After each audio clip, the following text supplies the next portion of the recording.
നമ്മൾ ഇന്ന് ഗാർഡനിൽ എന്തൊക്കെയാണ് ചെയ്തതെന്നുള്ളത് അറിയാൻ വെയിറ്റ് ചെയ്തിരിക്കണ ആരെങ്കിലും ഉണ്ടെങ്കിൽ ഒന്ന് കമൻറ്റ് ചെയ്തോളൂ കേട്ടോ.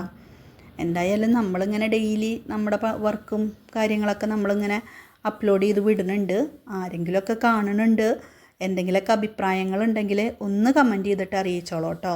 ഇപ്പോൾ കാണിക്കണ ആമ്പലിൻ്റെ ചട്ടി നമ്മൾ ഇന്ന് ക്ലീനാക്കി എടുത്തതാണ്. അതിൽ തരിതരിയായിട്ട് കാണുന്നത് കുമ്മായാണ് കേട്ടോ. നമ്മൾ ഇട്ട് കൊടുത്തിട്ടുണ്ട്. നമ്മുടെ മീനുകളൊക്കെ എന്താവും എന്നുള്ളത് നമുക്കറിയില്ല. എന്തായാലും യൂട്യൂബാണല്ലോ ഇപ്പോൾ നമ്മുടെ താരം. അപ്പോൾ ഒരു വീഡിയോയിൽ കണ്ടതാണ്. അപ്പോൾ നമ്മൾ ബ്രഷൊക്കെ വെച്ച് ക്ലീൻ ചെയ്ത് അതിൽ കുറച്ച് കുമ്മായൊക്കെ ഇട്ട് കൊടുത്തിട്ടുണ്ട്. ഇത് നമ്മളൊരു ഗ്രീൻ ടീ ഇന്ന് ഉണ്ടാക്കിയതാണ് കേട്ടോ. നമുക്കല്ല, ചെടികൾക്കാണ്. അപ്പോൾ അത് ഇപ്പോൾ ഹെൽത്താണല്ലോ മുഖ്യം. എല്ലാവരും ഹെൽത്തി കുട്ടന്മാരാവാനുള്ള ഓട്ടത്തിലല്ലേ. അപ്പോൾ നമ്മളും നമ്മുടെ ചെടികൾക്ക് ഹെൽത്തി കുട്ടന്മാരാക്കിയിട്ട് നമ്മുടെ ഹെൽത്ത് സംരക്ഷിക്കാം എന്നാണ് നമ്മുടെ ഒരു ചിന്ത. അപ്പോൾ അങ്ങനെ ഇപ്പോൾ ഇവരൊക്കെ നിൽക്കുമ്പോൾ ഇവർക്കൊക്കെ ഒരു ആരോഗ്യക്കുറവും ഇതൊക്കെ ഉണ്ട്. ഇവരെന്തായാലും ഇനി കെയർ ചെയ്യാൻ പോകണില്ല. എന്താണെന്ന് വെച്ചാൽ ഇവരൊക്കെ അത്യാവശ്യം തക്കാളിക്ക് ഉണ്ടായി കഴിഞ്ഞവരാണ്. അപ്പോൾ എന്താണെന്ന് വെച്ചാൽ ഇവരെ ഇനിയും നോക്കാൻ പോയിട്ട് കാര്യമില്ല. തക്കാളി ഒരു ട്രിപ്പ് കഴിഞ്ഞാൽ പിന്നെ വല്ലാണ്ട് കാര്യമായിട്ടൊന്നും അതിൽ നിന്ന് നമുക്ക് പ്രതീക്ഷിക്കാൻ പറ്റില്ലല്ലോ. അപ്പോൾ അതുകൊണ്ട് ഇനി പുതിയത് വെച്ച് വരുന്നവരുണ്ട്. അപ്പോൾ അവരെയാണ് നമ്മൾ കൂടുതലും കെയർ ചെയ്യാമെന്ന് വിചാരിക്കുന്നത്. അപ്പോൾ അവർക്കുള്ളതാണ് ഈ ഗ്രീൻ ടീ. അപ്പോൾ നമുക്കിനി അതെങ്ങനെയാണ് ഉണ്ടാക്കണതെന്ന് നോക്കാം. ഗ്രീൻ ടീയിൽ നമ്മൾ ഉപയോഗിച്ചിട്ടുള്ളത് കറ്റാർവാഴയും കൊന്നയുടെ ഇലയാണ് കേട്ടോ.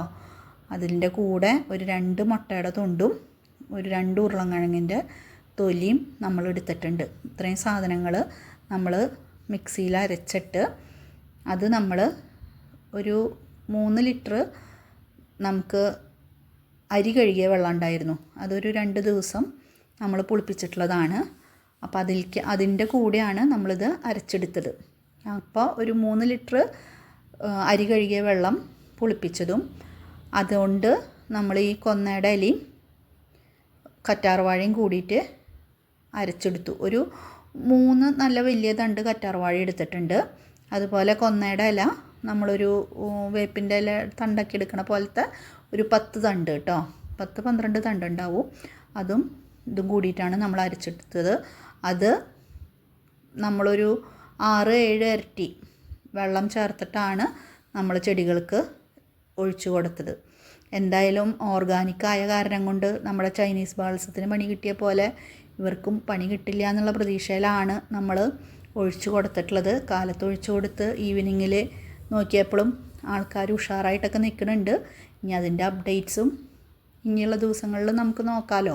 നമ്മൾ ചെയ്യണ എല്ലാ കാര്യവും അപ്പം തന്നെ ചെയ്യരുതെന്ന് മുൻപേ പറഞ്ഞിട്ടുണ്ട് കേട്ടോ. നമ്മൾ ചെയ്യുന്നതിൻ്റെയൊക്കെ അപ്ഡേറ്റ്സും നമ്മൾ വരും വീഡിയോസിൽ കാണിക്കുന്നുണ്ട്. അപ്പോൾ അതും കൂടി ഒന്ന് ചെക്ക് ചെയ്തിട്ട് വേണം നിങ്ങൾ ഓരോ കാര്യങ്ങളും ചെയ്യാനായിട്ട് കേട്ടോ. അപ്പോൾ അടുത്ത വീഡിയോയിൽ കാണാം. ബൈ. നമ്മുടെ ചൈനീസ് ബാൾസത്തുമ്മ ധാരാളം കട്ടിങ്സ് അവൈലബിൾ ആണ്. ആർക്കെങ്കിലും ആവശ്യമുണ്ടെങ്കിൽ കമൻറ്റ് ചെയ്തോളൂ കേട്ടോ.